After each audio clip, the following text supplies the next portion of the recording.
Let go of that white elephant that's in the room. It's that white elephant of caregiving. I have amazing stories about my grandmother, and one of the things that my grandmother always did was when she talked about a disease, she would say cancer, you know, or when she talked, I'm Jewish, and she always wanted me to marry a Jewish boy, and so instead of saying, is he Jewish or not, she'd say, yarmulke or no yarmulke.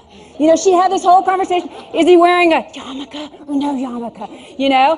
And it's really weird because even now, with caregiving, when we're all dealing with it, when you have 44 million people in the United States that are dealing with caregiving, for some reason, it's this white elephant in the room. The dialogue, the communication, the openness, it's just not there yet. So I ask you to throw all that out. We're here to really discuss caregiving. We're here to laugh.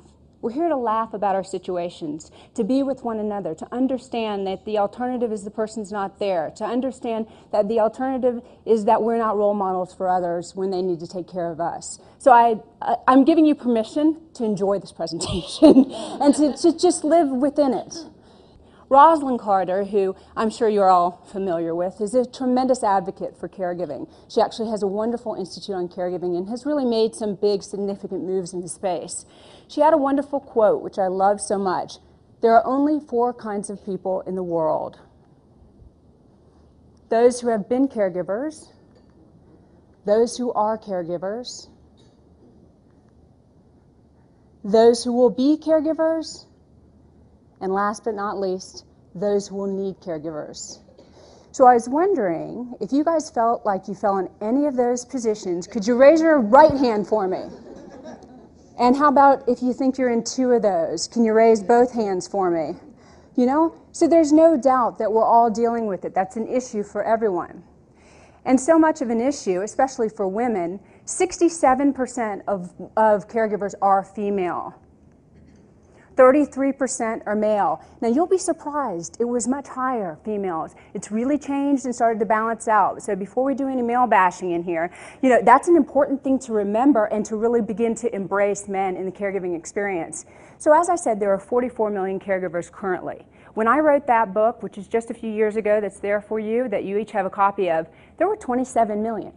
I mean, this has really become a bit of a crisis and quite an epidemic.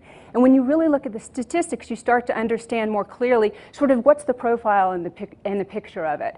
We see the gender. The average age is 57 years old for a caregiver. She's usually in the sandwich generation. She's taking care of her children while taking care of her parents. 47% of all caregivers are in that sandwich generation. You are not alone. And with that being said, the average caregiver cares for about 4.5 years, and on average about 18 hours a week. So this is really quite critical. As you look at it a little bit further to find out, yes, there are men that are caregiving, and who are they?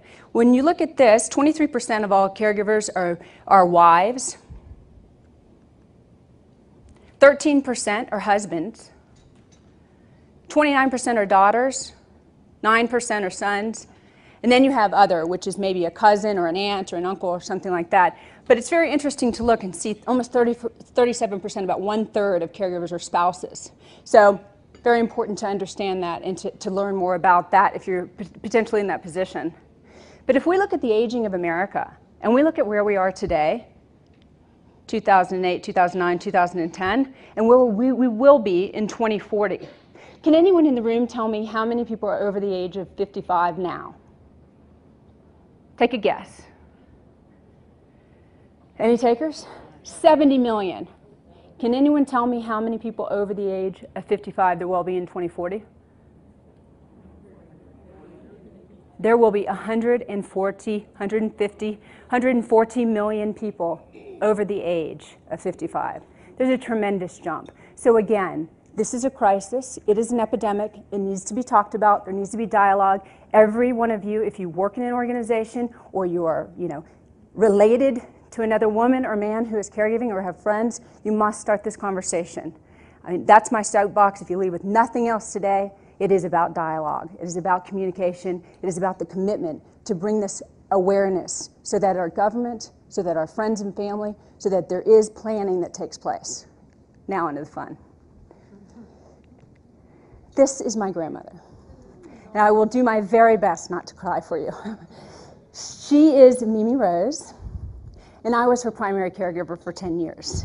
She was, and is, I feel her now, amazing, amazing woman. She was my shiro.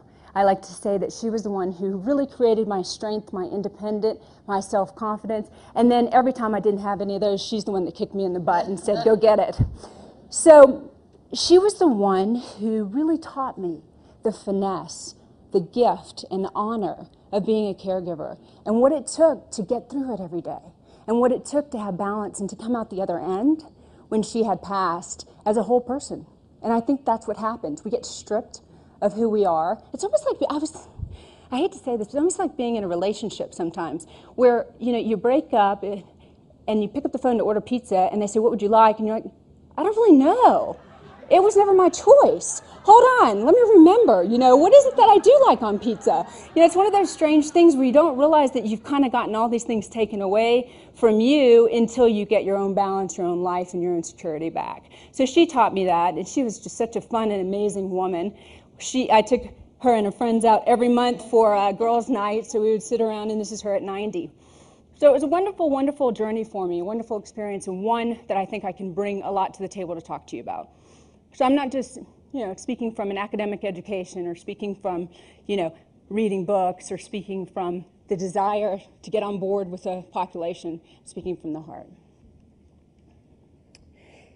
As my grandmother was aging, and as I already had gotten my master's in certificate in gerontology, had not gotten my PhD yet, but was fortunate enough to spend a great deal of time on the NBC Today show for over a decade, doing all the segments on aging and caregiving and products and you name it, I did the segments.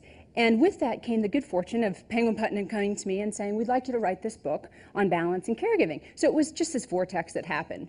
And the beauty of it was this: I got the opportunity to go out and do research and to make sure that I wasn't alone in my own thoughts of my emotional turmoil that I was going through.